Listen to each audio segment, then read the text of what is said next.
Hello and welcome to the latest episode of the This Is Metal Show. I am Jason J. Rock Houston. My co-host, of course, is Tom Collier, the guitarist and principal songwriter of Held Hostage, and of course, the president of our good friends at Fire Rock Music Group. Now, Tom, today our guest is Cranberry Suit, one of your guys' recent signings. What can you tell us about the band and how they came to the label?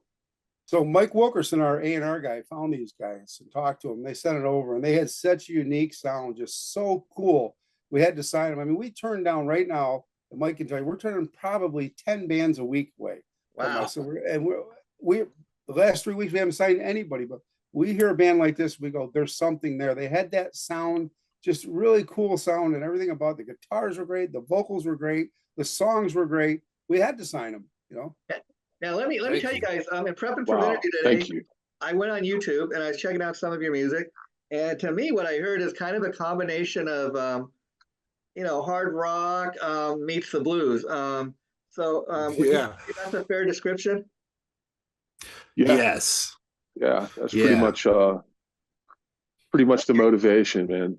And so Raven, we got Raven on the screen here. Raven, you're a guitar player, I understand. How did you and the rest of the band come together? It was a bit of a process. It started in late 2019, and I was just in a town that wasn't into rock and roll, and I figured going up to Phoenix from Tucson, I'd find players that were more into, this kind of rock bluesy vibe that I was looking for. Stumbled across an ad, found Brad, heard him, his vocals were so good that I had to pursue the project that he was in, and that's how we met. Yeah. And fast forward to today, it took about a year and a half to really come up with the full lineup, with the additional guitar that we have right now. This cat Rob Munschauer is backing me up on guitar. Our drummer Jerry Trubman and our bass player Brian Nelson. Those guys were exactly who we needed, and that ironically ended up bringing us back to Tucson. We rehearse in Tucson now, but that's pretty much how it happened. And now, Brad, you were sharing with me and Tom right before the interview, before Raven came on, that you and him are kind of the creative core of the guys that write the songs, and you told me that you felt like you have kind of a Plant Page kind of collaborative team going there. Was the chemistry immediate when you guys first got together? Did you know that you would be able to write together like apparently you're able to? Yes. Yeah. The short answer is absolutely yes. And it clicked right away, man. And then you start actually getting into it when you start like vibing together. And then then you really feel it. Yeah. And now it's just you wouldn't believe how many songs we have. We played 2 hours straight, and we only played two covers, and I think we had to repeat 3 songs, and that was it. And we've only been together with these guys for about a year. So wow. And so before I throw it to Tom, I'm going to ask you guys the obvious question. I know one of the hardest things to do is come up with a band name. Cranberry quite original, and I kind of dig it. It's different, but how did you guys come up with that? That's all you, Brad. Yeah. So I was playing in cover, or not cover, but tribute bands years ago when they first were huge. So I did a Black Crowes one, and it was bad. I loved it. And then I did a Bad Company, and it was awesome. But then I got burned out on it, so I quit. And then I wanted to sing again, but I wanted to do original. So I found this dude, played a 12-string, and we wrote some crazy stuff. But he was a bit of a head case, and I couldn't get him to commit to anything. And in order to play, you got to have a name. So I threw out so many good names, and he threw out so many ones, and then he would say no. So he said Cranberry Suit, and he thought it was a joke. And I was like, all right, that sounds good. And he was all, what do you mean? I go, no, seriously, that's it. That's the one. So it was born out of turmoil. And now the more I think about it, it fits us so much. It just, Brad, it's kind of funny you say that, because so often, I mean, you look at a lot of our favorite bands we grew up on, like Creedence Clearwater Revival, Oh, I love them. Aerosmith, Grand Funk Railroad. A lot of these bands, they create beautiful music through friction and just stuff like that. And Yes. it's just kind of how people create, get creative. Yeah. Yeah. Absolutely. Sometimes when there's that friction, it makes for beautiful music. I don't know why. Yeah, right. Okay, now like I said, Thomas, throw it to you. I know you must have some questions for the guys. Oh, I got a lot of questions as the president of the label. Yeah, let's hear. Awesome. Okay, take it away. We're here for you. All right, man. Well, first of all, thank you guys for signing with us. We're very happy to have you guys on there. Mike was so high on you guys, and he was absolutely right when he sent it. I mean, he was texting me in the middle of the night. I was asleep. I'm like, you got to hear the right guys. On. Hear him. So Yeah. Mike is your biggest advocate. He's in your corner, and so am I. Thank you. So I just Nice. Thank you. Where we at with the recording of the songs? How we coming along on the album and stuff? Just give us an update. Mike, everybody wants to know about this. It's not just me. The audience wants to know about this too. So you guys caught us at the perfect time because we were preparing to record an EP anyway. So we were already 4 tracks into what is turning into the full length. And we had we've been recording pretty consistently for the last month, and we're 7 tracks in to production. We've got some guitars to get caught up on, and vocals, but we've also are pretty much ready. We'll be ready to record the last 3 or 4 tracks probably within the next month or so. So we're really shooting for I've been talking to Mike a lot about it, and we kind of think that we'll be able to get a fall release out in time. Yeah. Wow, that's aggressive. That's very aggressive. Loving it, man. Loving it, guys. That's the way it should be. And like I say, Mike said originally you guys were going to start doing singles, and you guys are putting together this album. Mike calls me every day. Okay, I talk to probably Mike 5 times a day. And we talk a lot. Well, he talks about you guys 5 times a day too. That's cool. Nice. It's like I said, hey, we're going to do the best we can for everybody. So we're really, really happy to have you guys on here. Let's talk a little bit about the vocals on here. How are you doing the vocals? I mean, are you doing all the backups yourself, the harmonies yourself? What are you doing on that? Yes, and Mike also. But the production, Brian, our bass player, just happens to have this degree, and it happened to work out pretty good because he actually does have an ear for that. So he produces our stuff with our help. Mike has a lot to say. Raven has a lot to say about it. But the vocals is all me. And except for that, we have a song that we did release that's going on the album. It's called No Rest for the Wicked. And one of my favorite parts of that song is at the end when Raven comes in and says, "No rest, duh."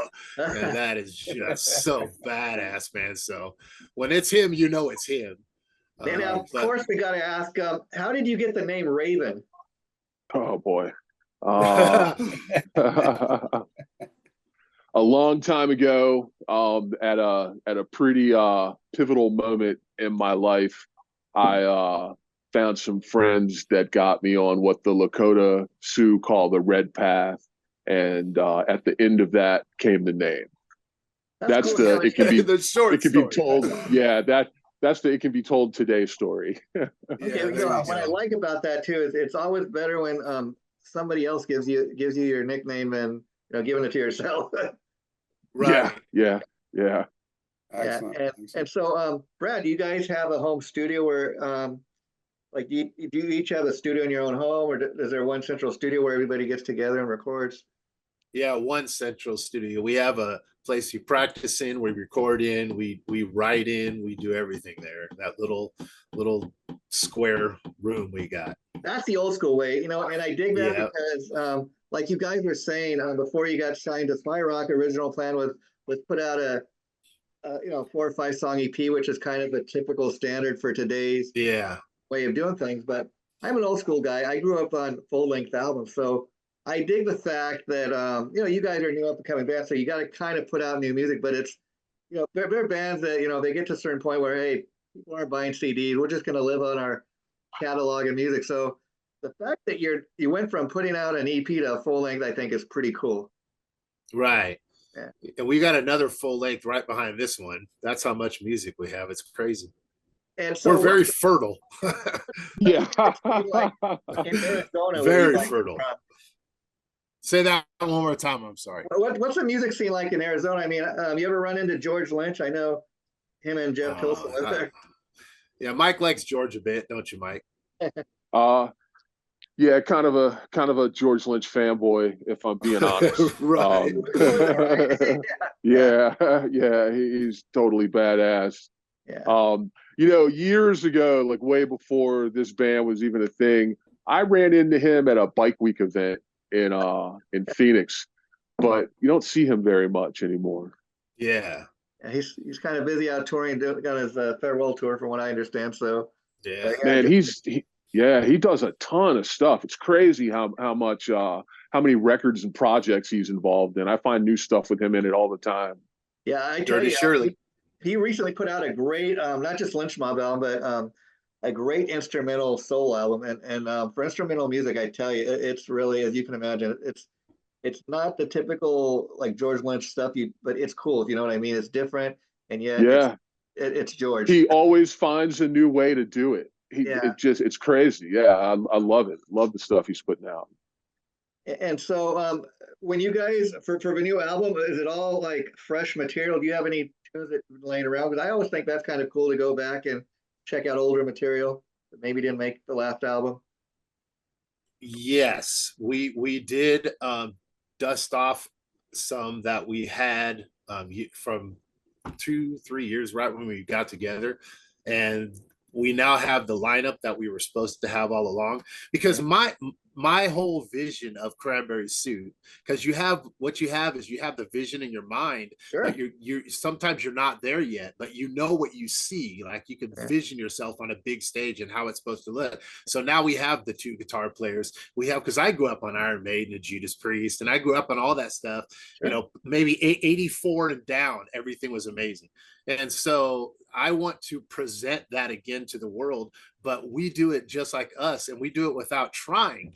Yeah. So we have dusted off a couple that sound so much more amazing than they did when we did them before, and they sounded great before. Like I said, the other stuff is all fresh. Yeah. Prepping for the interview today, I went on YouTube last night, checked out some of your songs. One song I checked out is called High Time. To me, that's kind of hard rock with melody. I mean, each one of these songs I listen to is quite different. And what I think is cool is it's not that you're reinventing the wheel, but you got your own unique sound. I can't sit here and tell people, go listen to Cranberry Suit, they sound like the next Metallica. No, you guys uniquely got your own kind of hard rock blues sound, which I think is today's market is kind of unique. I think, I appreciate that. Thank you. Yeah. We definitely try, so we really appreciate when people dig our stuff. Yeah, and then another one I dug was what is it? Truth Be Told. Again, it's kind of like classic hard rock with twist of the blues, just a little bit. It's not quite metal, but it's got it's got a little hard rock and a little bit of blues. Right. But if you think about it, the era, the 70s and the 80s era, the thing that was so awesome about it is there was a hard rock or a rock genre. And in that genre was Leonard Skinner and AC/DC, and even Iron Maiden could have been thrown in there. And they all were in the same genre, but they all sounded different. And that's the thing that set that era apart, is that everything didn't sound exactly the same. Some of those bands from that period that kind of I think you guys would fall into, be like you mentioned, Bad Company, Aerosmith. I mean, Aerosmith's always kind of had been a hard rock blues kind of band, and yet they got a different sound than what Cranberry Suit is. But what's interesting is I went online the other day, and they have an album came out in early '80s when Joe Perry wasn't in the band, called Hard Rock in a Hard Place. It's an Aerosmith album. What's interesting is probably as metal as Aerosmith ever got, and it makes for a very unique Aerosmith. Yeah, there was this track called "When the Lightning Strikes" on that record that I always loved as a kid. Yeah, I thought that was cool. Yeah, and so I dig it when bands kind of, because you don't want to sound like everybody else out there. Because then what's the point of, this year, the next, whatever. And I think when I first heard these tunes, again, it's got a unique sound, and I think it's got the Cranberry Suit sound, if you will. I mean, and that's kind of a point you guys are trying to make, I think. Yeah. Well, when you grow up listening to great music, you can't help but be inspired and because that's all I want to do, man, is just play music. I just love playing music. Sure. I bet. Now, Tom, let me ask you, as a guy that's a songwriter and artist yourself, and you're also wearing the record company president's hat on there too. What was your initial thought when you kind of told us at the beginning, but I mean, do you listen to music, like when you're getting ready to sign one of these bands to the label, you kind of pay more attention maybe than you might, checking new music out on YouTube? So yeah, what I'm doing is I listen to the overall sound of the band. I'm looking for something unique and different, but just got a cool vibe to it. And these guys had that vibe. It's like Mike, like I say, Mike brings sometimes 10 bands a day. He just sent me 5 new bands today. I mean, probably none of them might not make it. I don't know. I haven't listened to them yet. But so when you hear a band like this, you go, that's what we're looking for. That's what labels are looking for. It's different. It's got a unique sound to it. And I have to say, the guitars have a great sound too. So Raven, let me ask you this question. What are you using for your rig? What are you using as a rig to record with and play with? I'm in a orange Rocker Verb 100, Marshall cabs. I was a huge Zakk Wylde fan, so when he put those Mode 4 412 cabs out, I always like those. So I'm running those, and I've always been a Gibson player, but lately I'm digging the ES335s. So everything that you guys are hearing is going to be on the ES335s. They're perfect. That setup is really working well for me. Hey, let me ask you, Raven, as a mutual Zakk Wylde fan myself, I'm sure you love the Black Label stuff, Ozzy stuff, but it's kind of comical when you go back and you look at those photos when the guy was like 19 years old, like, and then he does now. We all age, but he's much more than just a great guitar player. I mean, he can sing, he can play. He's the ultimate songwriter. He can write almost any type of song. Probably, as every guitar player will admit, we got a ton of influences. I like a lot of different cats out there, but Zakk is a really special. He fills a very special part of the rock and roll guitar history, in my opinion. The guy has done everything exactly the way you think it's supposed to be done. He's done so much more than just those great records with Ozzy. I mean, he's been able to have a career outside of that. Oh man, Book of Shadows is probably Volume 1 is probably. I mean, that's in my playlist currently. I'm always listening to that. Then you have the Black Label, which is a little bit of everything, but it's a little harder. Yeah, but I love it all, and I love the fact he can sing and play the guitar, and like, hey, that's a one-man band right there. Yeah. And, super down to earth guy too. I was fortunate enough to meet him at a small event, and very, very righteous guy. Always just down to earth, super cool guy. So how often do you guys play out live? I mean, you play pretty much locally in your Arizona area where you guys are from, or have you had a chance to go outside yet? Yeah, we're I think we averaged over the summer. We were probably doing a gig a month. We picked up a few national support spots over that time period, and so we probably averaged 1.5, like 1 to 2 gigs a month, and then we shut down to do the recording. Of course, Raven, I see the band's cool logo right behind you there. Who designed the logo? Again, pretty cool, and it stands out. So that's what you want, Yeah, it was just a mutual thing. We went over some ideas, and nobody wanted to spend the next 8 years trying to figure out what to make it. So just put some thought in on it, ran some ideas back and forth, and that's just kind of what we came up with. The cool lettering. What really stands out to me is it's fancy in its own way, but it's not. You know, it says what it is. Cranberry Suit. I mean, I think people like that. There's no question about what's the band's name. So for that fact alone, I think it really works. There, get it better in the frame. Yeah, there you go. Yeah, there you go. Yeah, it's cool. Show that name up. Be proud. Wait till you see the artwork for the album. Is there an artist in the band as far as somebody designing all the artwork? Is it in-house?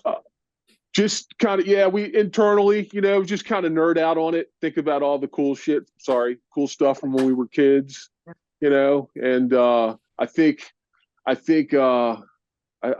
the gods of rock record artwork will be happy with what we're going to put out. Yeah. It sounds silly, but you know, Cranberry, you know, once you get records out and stuff, you guys can, who knows, like do all kinds of stuff around Cranberry, you know, Thanksgiving time. Oh yeah. It's endless. It's endless, the possibilities. Thanksgiving. The latest album. Yeah. So Tom, it's going to be that time. I can't believe it, to wrap up a show. So I'll let you end it with whatever you want to ask the guys. So is there going to be 2 lead guitar players, lead, rhythm? How are you guys doing that? You said you've added another guitar player. Yeah, it's all of that. It's we both play lead and rhythm, you know, just kind of find where we fit in, you know, and do our thing. Cool. Awesome. And you guys know, anytime I'm available, except for I'm leaving for the airport. I'm flying to Las Vegas and I'm going to California tomorrow. Oh, Sin City. Yeah, so I'll be out there, but you guys have my number. If you ever have any questions, you can reach out to me. I don't know how many labels will tell you that, but you can call me, email me, whatever. Unless I'm in an airplane, I'll try to get back with you. But I'm leaving in about 10 minutes for the airport. Okay, well, all right. Thank you guys for signing. So it can be, sorry about that. So it can be said, Tom, thank you very much. Yeah, right. It's a total honor and a privilege to be able to pursue this. And thank you. You guys are making that possible. It's our honor to have you on our label. Hey, thank you so much. Yeah, thank you. Brad and thank you, Tom. Tom. Thanks for coming on our show today. I just want to say it was a pleasure getting to know you, and I can't wait to hear the full-length album when it comes out. And you guys are welcome back here anytime. And before we say goodbye, this will be going up around March 5th. Tom will let you know, and we'll send you the link so you guys can check it out and share it. Let cool, man. Awesome. Thanks for doing this, guys. We'll be in touch. Oh yeah. Take care. Right on. Thank you very much. Take care. Peace. Awesome.